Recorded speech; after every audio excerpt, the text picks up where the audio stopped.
On this episode of Star Trek Universe, we delve into an episode considered one of the all-time classics, a masterclass in world building and character study. Journey to Babel. After these mystery, Ethanites gather multicolored ice cubes to chill their alien brew.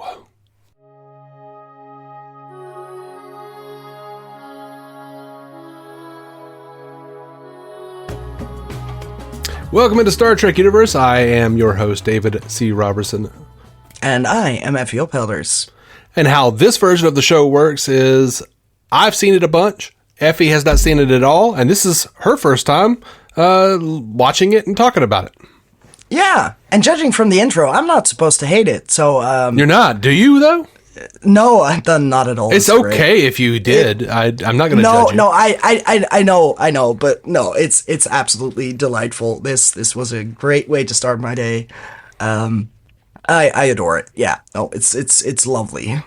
Cool. Just the setup is amazing to have. Like, we'll do just a bunch of aliens, and there's tension from the get-go, and like it's very economical in that sense, where it's like immediately, everyone hates each other. And also, look at the Vulcans, they're his parents, and you're off to the races. Like, that's just gold all around. How did you feel about that reveal that Ambassador Sarek and Lady Amanda are my parents? I didn't know, so to me it worked. Like, it was fun, and then it immediately clicks, of course, like, oh wait, she doesn't have ears. It all makes sense. But you don't notice that immediately if you don't know. So to me it was great, and it didn't last too long, and it just delightful. Like, you immediately notice that the guy is not that fond of Spock, and there's something there. And I'm just like, he's presumably outcast because, society probably looks down on the whole Starfleet decision generally.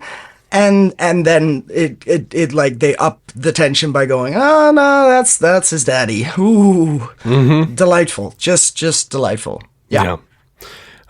Journey to Babel is really, really cool in my opinion. Because more than ever before in Star Trek, up to this point, you have this solidification of what the Federation is. We're actually getting to see it in practice. Here are a bunch of, disparate, diverse allies who are just so allies.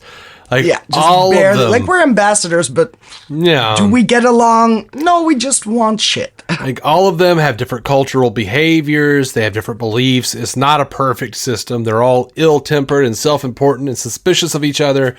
They have their own motivations, their own opinions on the admission of Corridon to the Federation. However illogical the opinions may be. Oh, yes. Yeah.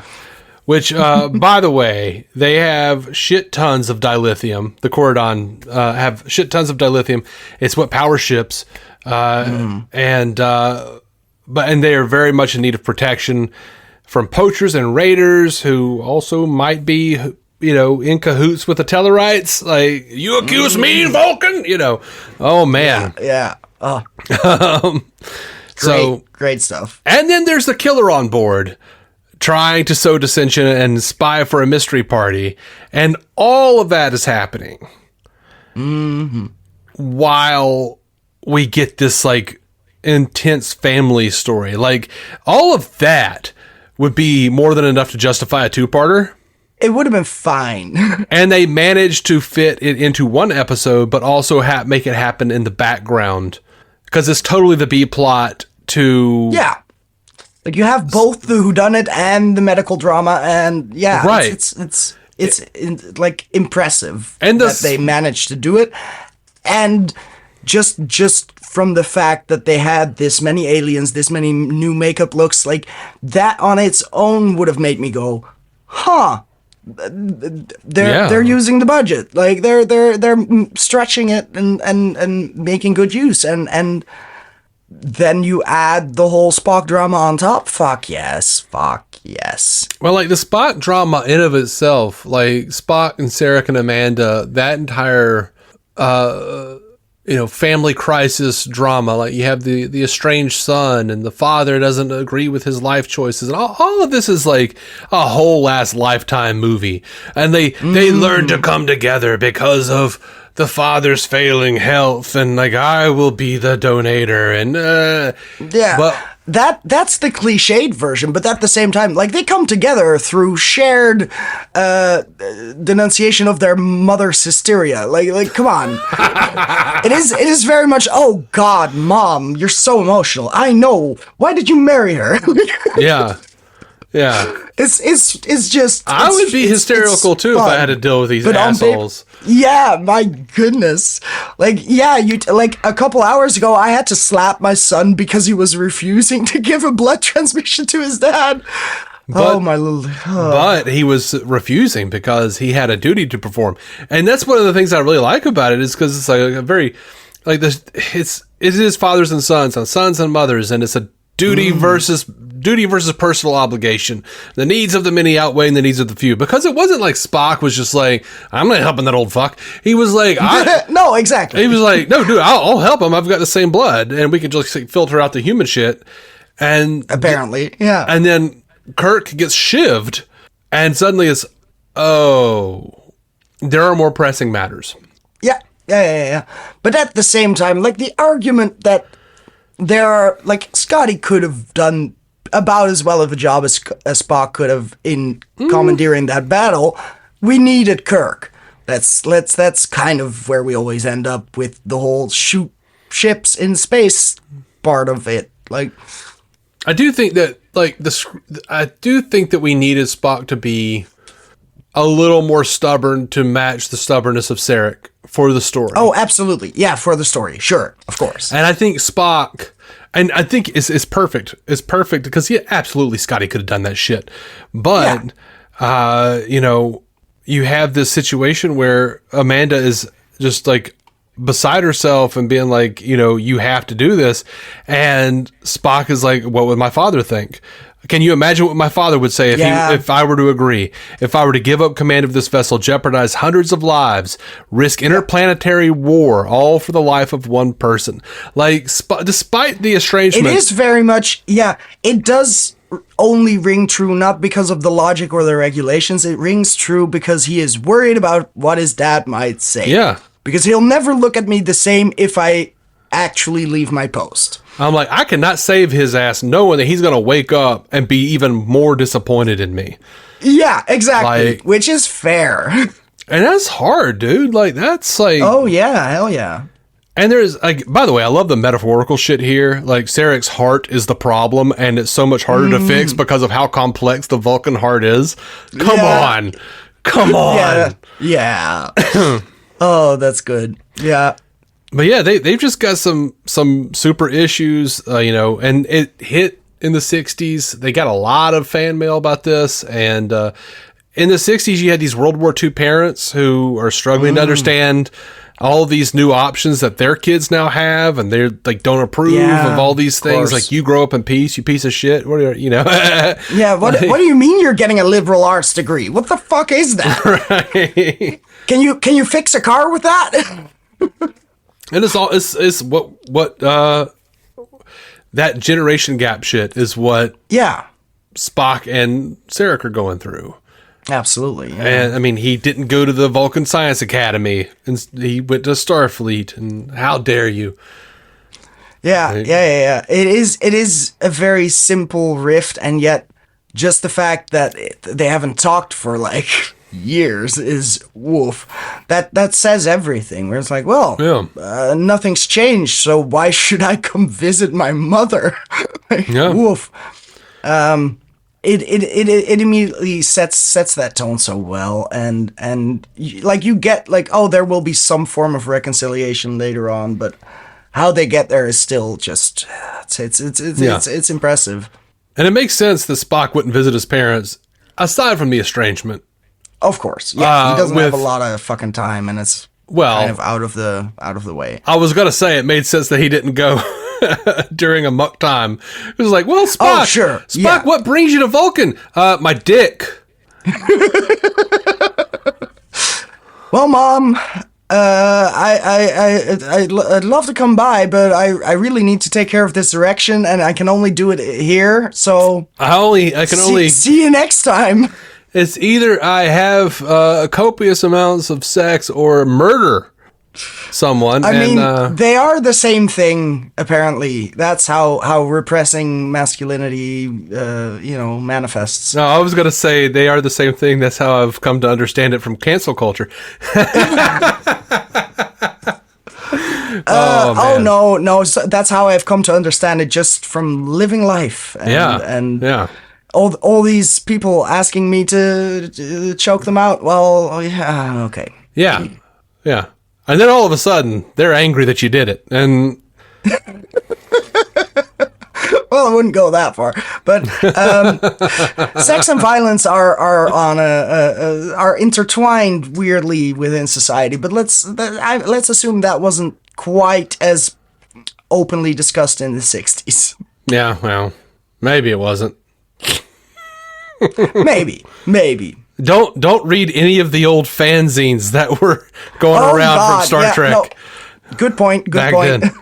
Oh my God, the slash fiction. I'm sure Kirk and Spock had a perfectly logical sex life on that ship. Man. So anyway, and how did we get here? I don't know. I never know. Look, yeah, it's fine. It should be noted that Amanda does tell Kirk, Sarek doesn't oppose Starfleet, but Vulcans believe that peace should not depend on force. And I think that's that's where it boils down. Like, because a lot of people that I know, that I've talked to over the years, have been like, but why was it stubbornness? Was stubbornness the reason that Sarek was like, no, you have to be part of the Vulcan Science Academy instead of Starfleet? What is the real difference? Isn't he still serving a great purpose? And I think that's where what it boils down to is Amanda saying Vulcans believe that peace should not depend on force, and they oppose the fact that Starfleet runs around with their photon torpedoes and their phasers. Yep. It is right there in the episode. It seemed pretty clear to me because it's not so much you had to do what I did because he's an ambassador, like he's doing different shit.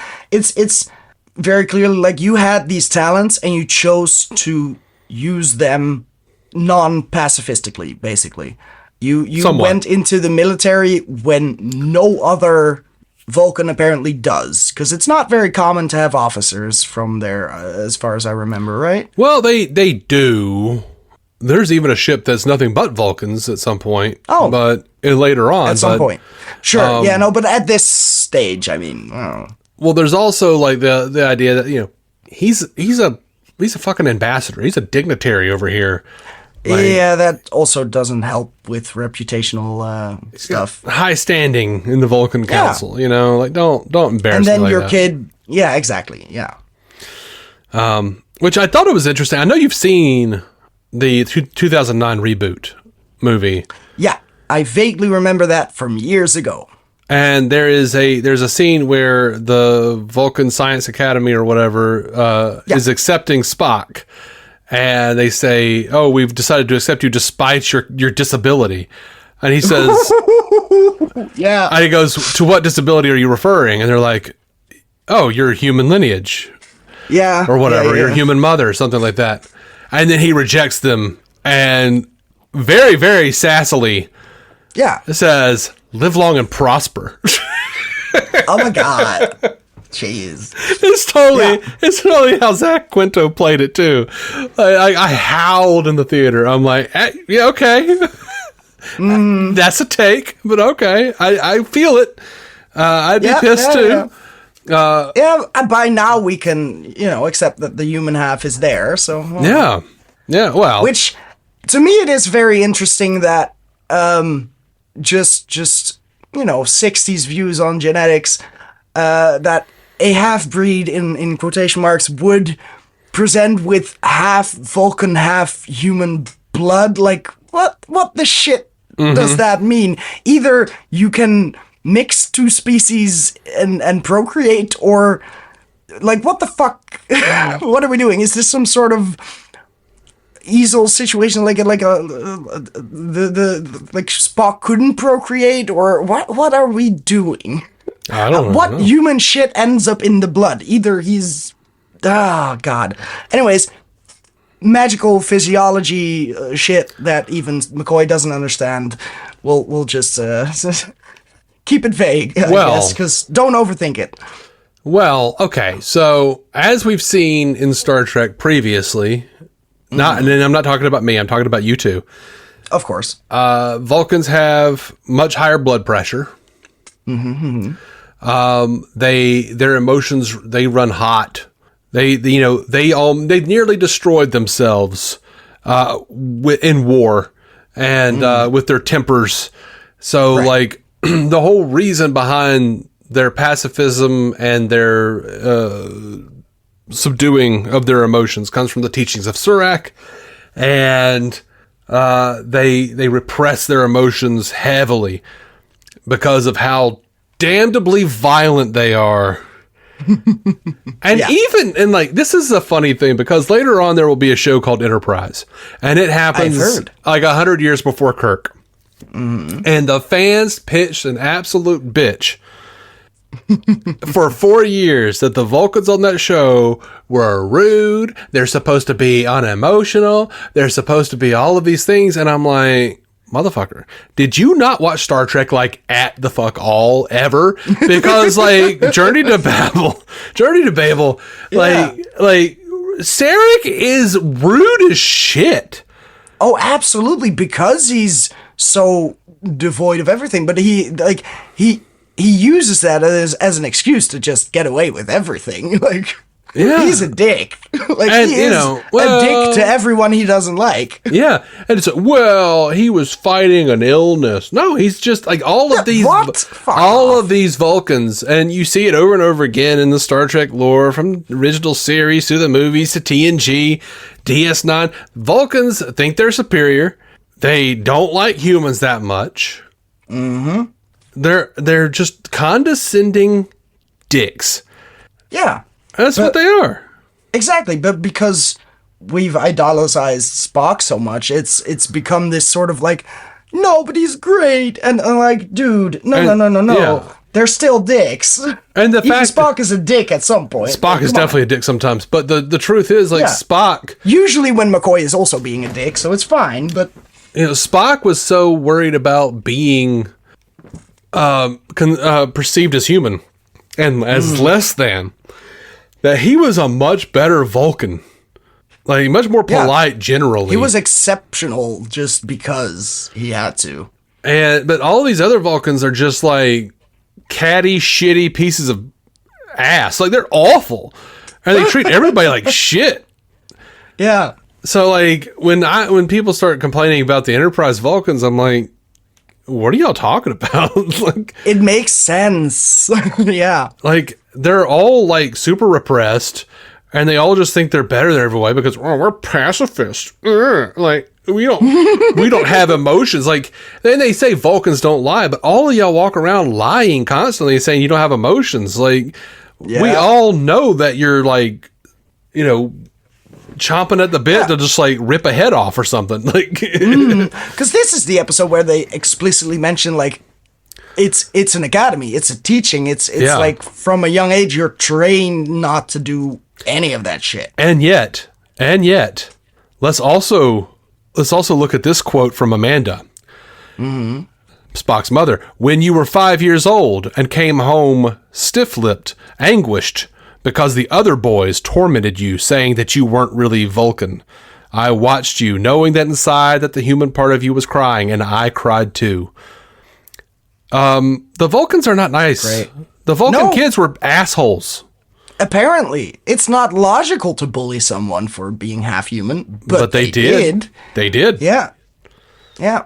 And of course, he is, as a child, very aware that he can't show that hurts him, but of course he's hurt. Like, fuck off. That will fuck you up. And to not only have to deal with it from classmates, but your own dad. Yeah, because he's there constantly basically telling you, well, they're right, so suck it up. Yeah. It's Yeah. So in a sense, it makes perfect sense that the first Vulcan we meet in Spock is very much the exception to the rule, where it's like, no, he's damn contained and like, because he got good at it because he had to be, because he couldn't let any of it slip. Because imagine the consequences. Like, we're watching a very traumatized version of an already pretty fucked up race. Yeah. I love it.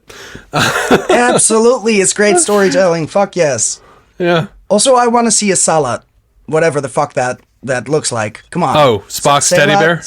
Yeah. You will. The pet. Oh yes, fuck yes. Yeah. You will first see it in the animated series, and then they also have them in the 4th season of Enterprise. Ah, okay. Only like 4 more before we get there. Anyway. Well, yeah, but you'll get a cartoon version of one in animated series. Sure, that's a good start. Yeah, that's the next thing. Exactly. So only a season and a half before we see the animated version, and then we'll wait for another 5, 6. I don't know. 5 or 6. When is Enterprise? Well, Enterprise is way on down the line. That's like the 5th series. Oh, right. There's something in between there I'm forgetting. Anyways, 10 seasons later. We'll see. Let's see. No, it will be like 1, 8, live maths. 11, 12, 13, 14, 15. 18 or 19 seasons later. Motherfuck. I'll Google the fucking image before then. It'll be fine. Just Google the image. I'll just click on the underlined Sela link in the fucking. Yes, do that. Do that. That's easier. Memory Alpha to the rescue.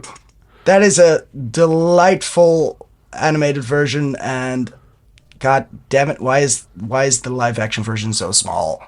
Enlarge my fucking the picture. Ah. Why can I not enlarge? Anyway, browser issues. Never mind. The animated version is adorable. It is somewhere between a lion and a teddy bear. Yeah. But yes, a lot of saber-toothed tiger in there as well. Yeah. Yeah. Also, it just looks like no one cared enough to make those images, those still images, very clear or big on Enterprise. So as far as the internet's concerned. Yeah. Oh well. Later worries. We'll get there. I'll watch it in HD. Yeah. Anyway, great quotes all around. Yes. McCoy, I feel like my neck's in a sling talking about the uniform. Then he tries the Vulcan salute. That hurts worse than the uniform. It's great. It's just great.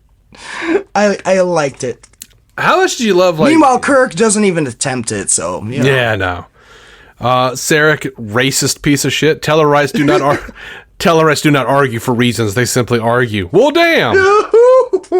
That was just there to punch. Like, that was a verbal, I will punch you in the gut. Yeah. But I can't. But, yeah, that's prime example of don't be a dick. You're a dick. Yeah. How is this not emotional? You're a dick. But, maybe not. Maybe it's not totally racist. Like, well, what they've done is since that episode, every time we've seen a Tellarite, they're very argumentative. And that's sure. And that's part of their culture. Like, that's like part of the way they got them to join the Federation and help form the Federation is they were just like, oh no, we can't just be nice to them.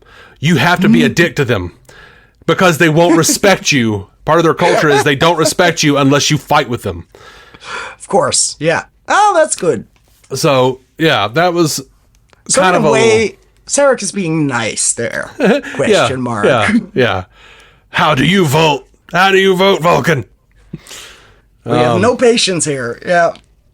Apparently there was I was reading something about how they kind of turned the character a little more argumentative because of the mask. He couldn't see out of those eye holes. Yeah, I noticed. They were weirdly empty. So he had when you looked him straight in the face. Yeah, stand with his neck and his head tilted back in such a way that made it seem like he was more I don't know, argumentative and more pushy than he was supposed to be initially. I don't know. They just kind of played with that. sometimes you stumble onto something and it becomes canon, and we enjoy the benefits of it for years to come. So Sure.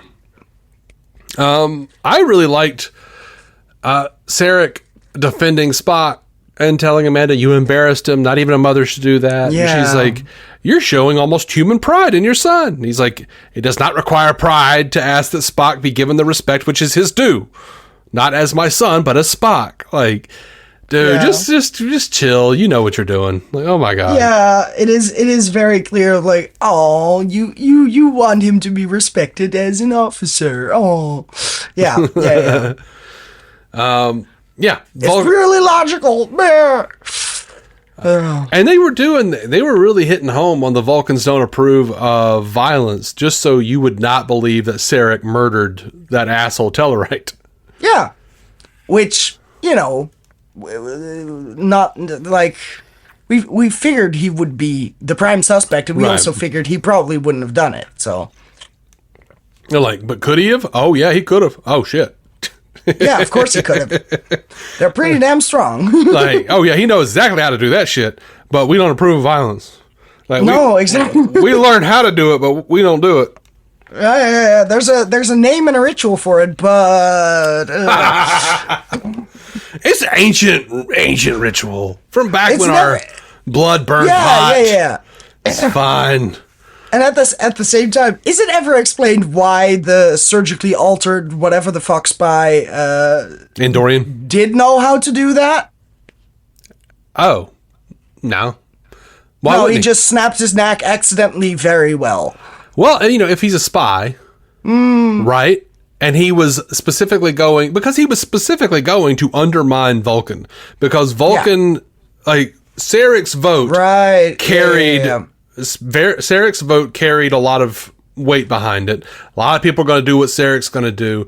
They were going to try to get him locked up in stir so that he couldn't vote, because they knew that Sarek was going to be like, yeah, let's take care of these people who have absolutely no defense against all of these poachers and miners who are trying to take their dilithium. Sure, but if you need to take out Sarek to upset the vote and, profit, why the suicide bomber mission as well? Because at that point you just take out all of them, but like, how would that be blamed on anyone but? That's contingency in case they get caught, in case things don't go their way. Sure. Okay, That's so like, yeah. oh well, I'm gonna kill this dude, make it look like the Vulcan did it by doing a very Vulcan thing. Fair enough. And then if that doesn't work, I've got a suicide capsule, and either way, that dude was gonna die. Because he was absolutely. like, it was already He was on the started. ship, yeah. He was on the ship and it was already started. He was like, I've got about 10 minutes left. Whoop, miscalculated. So like, whether or not he was caught, he was done. Yeah. So, but yeah, that other ship, the Orion ship or whatever it was, I think it was on a timer as well, they said. Yeah, no, it would have self-destructed instead of surrendered anyway, so that makes sense, but it's more like, did they only start aggressing upon the Enterprise when they heard from the antenna dude who was sending out, like, I'm in a holding cell? Mm-hmm. I don't know. I guess. Are they figuring it out? Are they doing, I don't know. It's one of those plans that just keeps rolling, and we'll see if it makes sense at the end. Fair enough. Yeah, I mean, I think they left enough on the table where it made sense, but it was like, we can imagine ways that it'll make more sense. Sure. and like it, because it, to me, instinctively, it's like, okay, so there's a specific way and medical know-how of how to break someone's neck that you can tell, oh, this is expert work. This is the Vulcan ritual. But then would it not also imply that you need some level of Vulcan strength to break someone's neck like that? Maybe, but we apparently not. They never said what that Andorian, because he wasn't Andorian, he was surgically altered. We don't know what he actually was. He may have been Vulcan.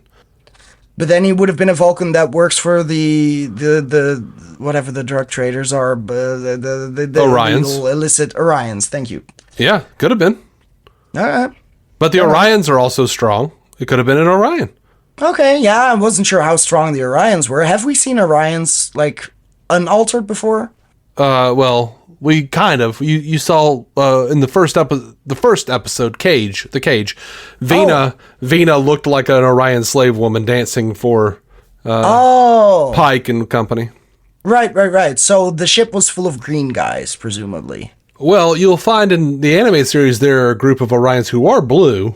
Oh. And then that's never addressed until Lower Decks, where we find out there actually are blue Orions. Okay. So they're blue or green. Yeah. Is it? Yeah. It's just random. It's not gendered. It's just okay. Right. No, it's not gendered. It's Thank goodness. for a while. There are also blue slave women. Well, for a while, fans assumed that maybe like the men were blue and the females were green. Of course, yeah. But then we didn't see an Orion again. I mean, we saw another Orion played by Yvonne Craig, who played Batgirl in '66 Batman. She plays an Orion in an upcoming Star Trek, the original series episode. But then we don't see Orions again until the green Orion lady that Kirk is boinking in 2009's Star Trek. Oh. Yeah. Okay, and then, sure. well, actually, that's not true. Sorry. There are some green Orions in Enterprise, and the men are green too. I forgot about that part. But yeah, sure. yeah. Like, anyways, it could have just been a turquoise kind of dilemma, but no. They're green or blue or whatever. Okay. Yeah, but Lower Decks different. Specifically made it to where, yes, the blue Orions are real things. They're just a different group of Orions, and also they are like at war with the green Orions. Of course. Yeah. Okay, cool. Yeah. Glad to know that now. Yeah, you'll get there, but we don't know. I'll get there. We don't know. It's probably safe to assume that Andorian was some sort of Orion, but whether he was surgically altered to be blue or not, he could not also not be. Like, Sure. But that wasn't part. We just the fact that they're strong, so they probably could snap a neck. Good. Perfect. Yeah. Fine. Why not? Why not? And the Andorians are a warrior race anyway, so even if it was an Orion, which he wasn't, they could have done it too. Again, wait, where did that sentence start? I said, even if it was an Andorian, which it wasn't. Oh, okay. Yeah. But the Andorians are a warrior race, and they are strong as well, so. Fair enough. Yeah. Okay. I'm satisfied. Where were we? I don't know. We were just talking about quotes, really. Oh, right, yes. I think we've pretty much talked about all of those. You want to get on to trivia? Never mind. Sure. Let's give me. What happened in this fucking mess of a production? We had less days apparently now, fewer shooting. Yeah. So DC Fontana's writing of the episode was inspired by several references to Spock's parents that had been littered throughout the previous installments. Fontana later admitted Journey to Babel grew out of previous writing. There were all these little things that were running around in my brain. One of the past references dialogue said in This Side of Paradise, which Fontana had previously worked on as a writer, was especially influential to the story. She explained the idea really came out of the line toward the end of This Side of Paradise where Spock says, "My mother was a school teacher. My father was an ambassador." Mm-hmm. She presented Roddenberry with the idea of featuring Spock's parents in an episode. She said, "I was kicking around stories and I finally went into Gene. I want to do something about Spock's mother and father. Let's explore that relationship. I said to Gene, we've talked about them. Let's show them. He told me, do it. And I came up with Journey to Babel." Another influence on the episode was an extreme interest from the fan base in exploring Spock's parentage. We needed to see the family background that Spock was raised in, what's going on with him truly and personally. Furthermore, she was interested in not only who Spock's parents were, but also how they had shaped his identity. After she chose to feature Spock's family in the episode, she began to formulate some of their backstory. She said, "I made some notes about what was going on with them. I sat down and created two characters emphasizing the triangular relationship, the rift between Sarek and Spock, with Amanda positioned in the middle. It was Fontana who named Spock's mother Amanda. She chose that name because it means worthy of being loved."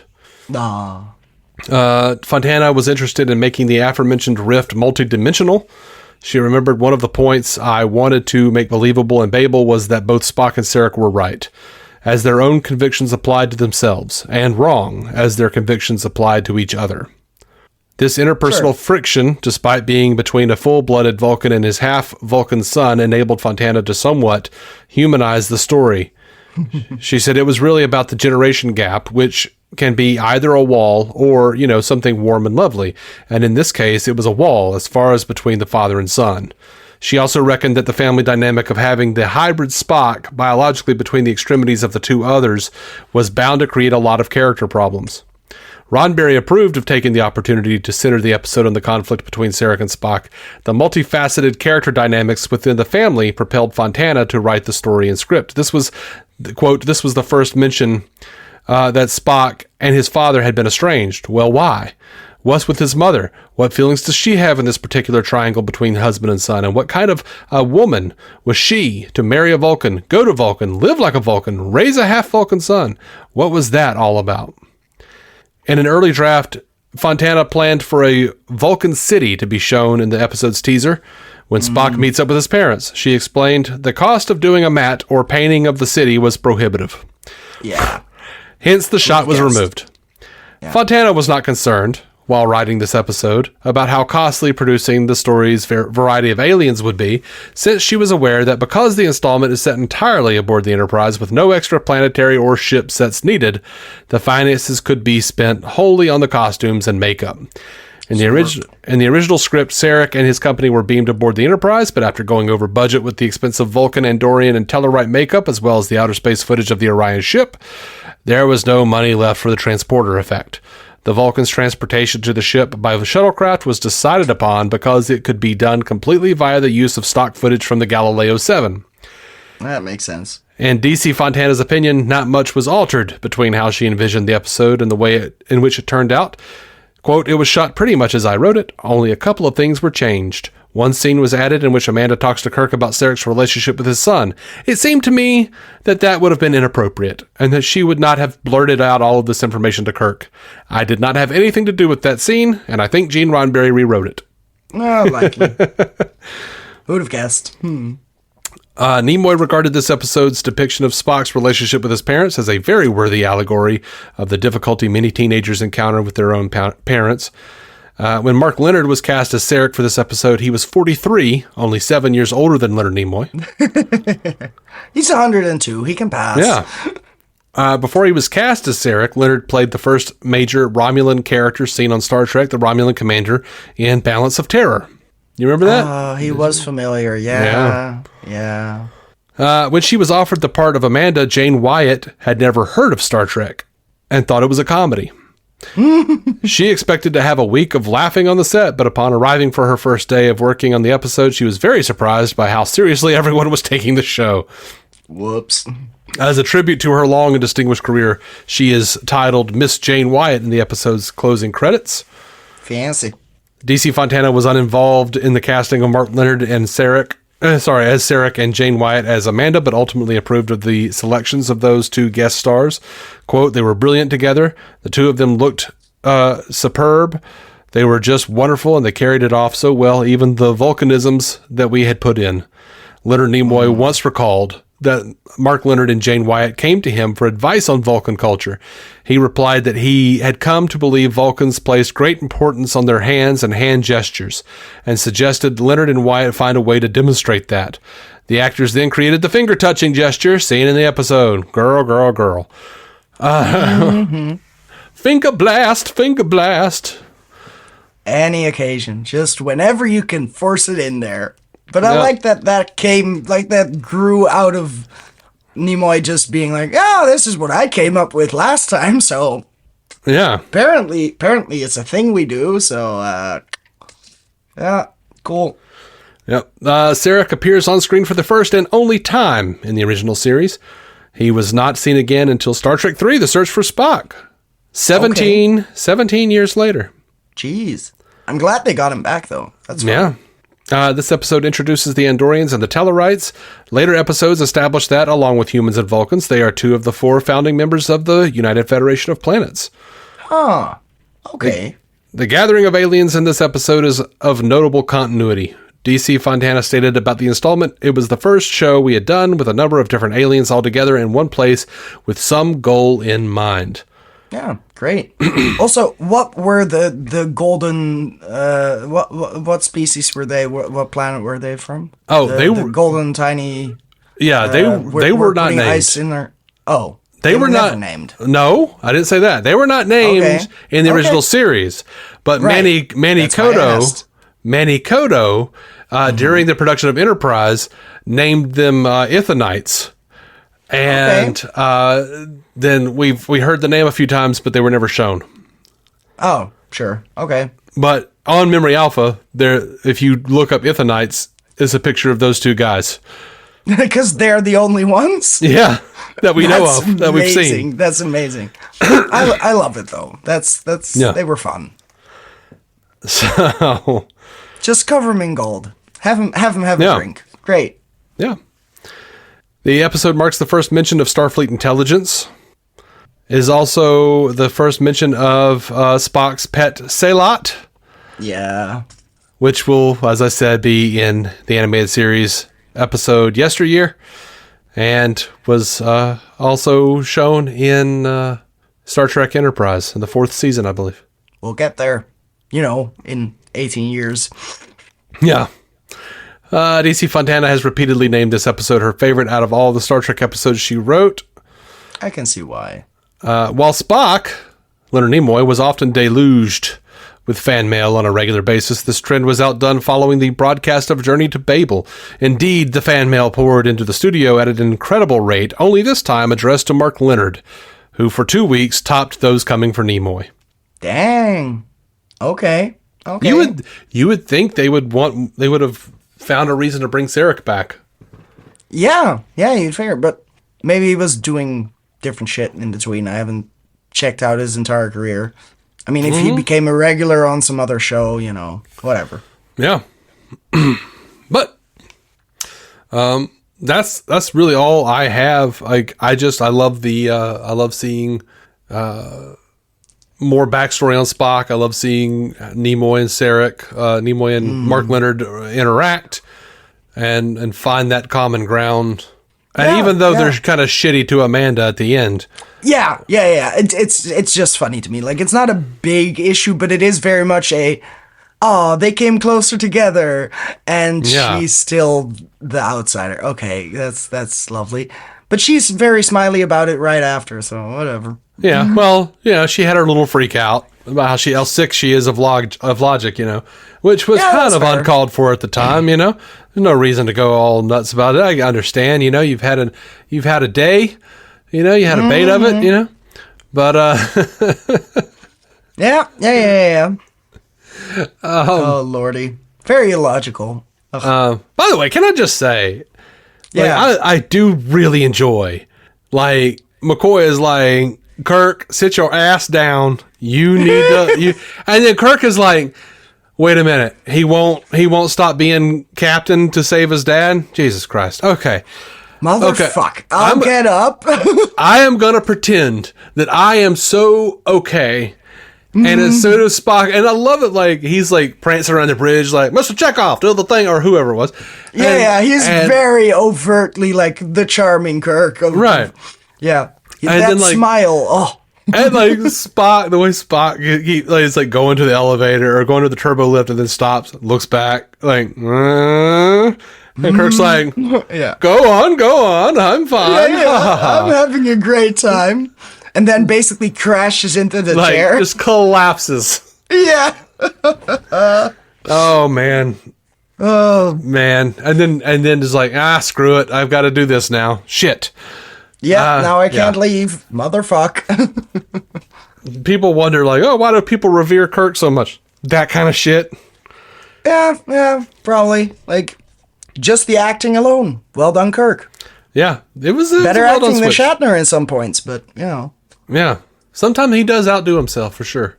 Yeah, it is fun, because you can totally tell he's acting, which is always just a nice layer to be like, yeah, you're faking some shit, but in a way that is entirely believable for your character to be faking it. Like, it's fun. That's fun.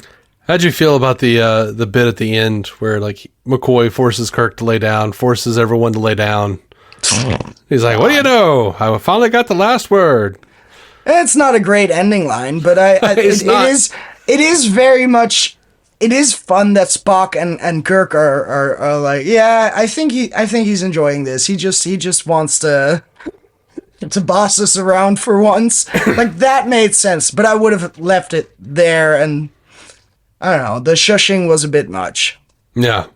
But whatever. Like, the situation makes sense. Like, it makes sense for McCoy to be like, you're under my care now. Yeah. No one's leaving. Yeah. One of the things I liked about it, though, it is a cheesy line, and it's a little goofy, but it's not the first time, so it's fine. But, what's fun is that, like, McCoy is looking at Amanda, it looks like. Right. So it's like this, perpetually put upon human being who has to deal with his egocentric captain and this asshole egocentric Vulcan. Yeah. And now he's also like, he's finally like looking at Amanda, who's like, you deal with this asshole Vulcan over here. Finally, I'm getting the last word. Yeah. Like, I rule this roost. Lay down. Yeah, Shut up. It is very much I'm in command in this room, motherfucker. And it makes sense for him to be like, shut up. Like, that part rings true. Mm-hmm. It's just he should have had a better singer at the ready, Yeah, maybe. I don't know what it would have been. Me neither, but I'm not live rewriting a show because that would be embarrassing. No, why would you do that? I don't know. Anyway. We'll think about this after the recording. I won't. I'll forget this ever happened. That's also fair. Yeah. Last episode you said it might have been a clean one if we hadn't, gone off the rails at the end. And I was like, didn't we say some really messed up shit like 20 minutes in? Probably. But, maybe it's in one ear, out the other. We'll live fulfilled, happy lives without ever remembering what we said. Yeah, maybe. Or we'll be unhappy. That's equally possible, but we'll still not remember what we said. And we won't be unhappy because we don't remember. Yeah, might be true as well. Next time. Ooh. Next time, what could be an allegory for Vietnam more than the episode titled A Private Little War? Me and Effie are going to hop over to Neural to visit a spell with Tyree and Nona and Krail and the boys. We might even get a not-so-surprise visit from the Mugato. I hope you join us. Until then... I have no clue what those sounds were. Until then, Joel on True, live long and prosper, and of course... Eat a dick, people. Eat a dick. And play in combat clip. Thank you for listening to the Star Trek Universe Podcast, a Stranded Panda production. If you'd like to hear more from David C. Robertson, check out the DC On Screen podcast or maladjusted.tv for his web videos. If you'd like to hear more from Matthew Carroll, check out the Marvel Cinematic Universe podcast or listen to his music. Just search for Matthew Carroll anywhere you get music.